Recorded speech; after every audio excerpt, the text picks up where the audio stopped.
नमस्कार मेरे प्यारे दोस्तों, मैं संजय कुमार एसकेजीकेजीएस चैनल में आप लोग का हार्दिक स्वागत करता हूं। आशा करता हूं कि आप सभी लोग बहुत अच्छे होंगे और आप लोग की पढ़ाई लिखाई बहुत अच्छे से चल रहे होंगे। प्यारे दोस्तों, आज हम आप लोग को आ गए हैं फिर हम बायो क्लास में। तो प्यारे दोस्तों, यहाँ से क्वेश्चन जो है क्लास नहीं हुआ था, तो आज मैं यहाँ से स्टार्ट करने वाले हैं और इससे पहले जो भी क्वेश्चन था उसको हम क्लास करा चुके हैं।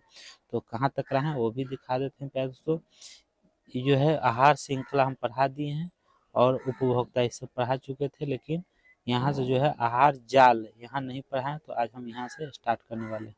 ठीक है, तो चलिए प्यारे दोस्तों, हम आहार जाल आज पढ़ा रहे हैं। ठीक है, आहार जाल, फूड वेब। क्या है? Food web. कार्लेस इल्टन है ना, क्या है? कार्लेस इल्टन ने 1927 ईस्वी में आहार जाल के बारे में पहली बार बताने का प्रयास किया, है ना। पारितंत्र में जब कई आहार श्रृंखला को एक साथ दर्शाया जाता है तो एक जाल जैसी संरचना का निर्माण होता है, जिसे आहार जाल, फूड वेब कहा जाता है। क्या कहता है? फूड वेब कहा जाता है। नेक्स्ट, ग्रास हैपर है ना, ग्रास हॉपर और फ्रॉग। तो देखिए क्या प्यार से, ग्रास टिड्डा खाता है, ग्रास घास जो है, टिड्डा घास को कौन खाता है? टिड्डा। ठीक है, और कौन खाता है घास का? तो घास को खरगोश भी खाता है ना। घास को खरगोश और टिड्डा भी खाता है। और ये चिड़िया जो है, और देखिए मेढक, मेढक जो है प्यारे दोस्तों,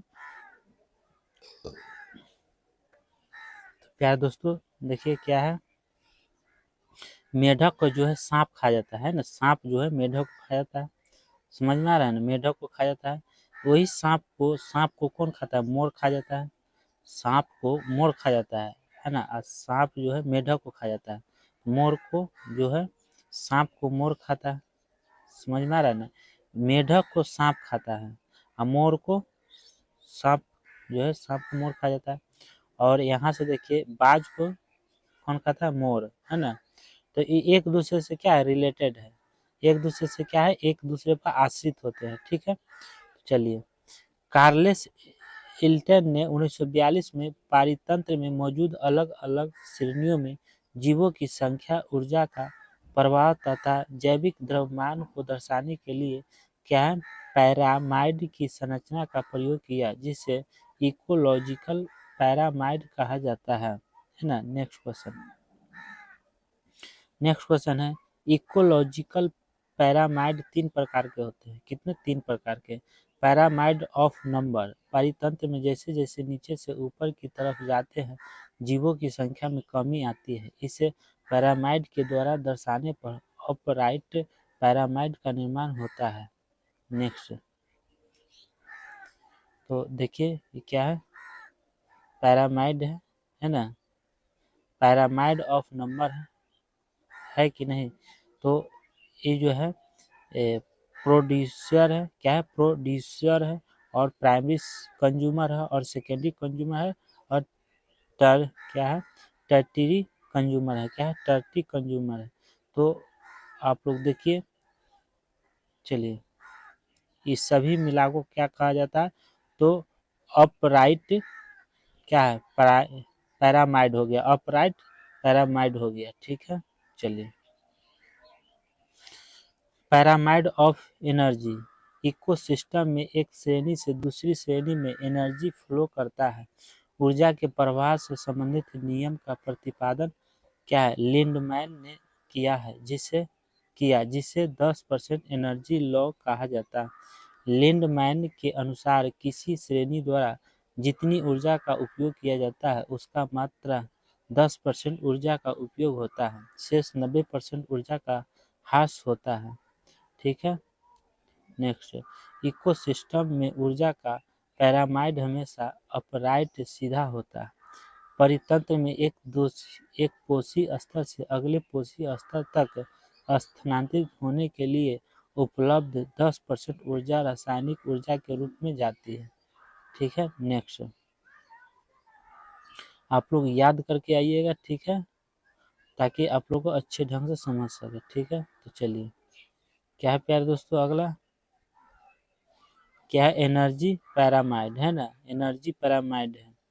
चलिए आगे देखिए, क्या है? प्रोड्यूसर है ना, प्रोड्यूसर है 100%, पैरामाइड कंज्यूमर है 10%, सेकेंडरी कंज्यूमर 1% और इधर 1% है। ये क्या है? बनाना है, फ्रूट फाइल्स है और क्या? टोकेंस है और जिग्रेस है। चलिए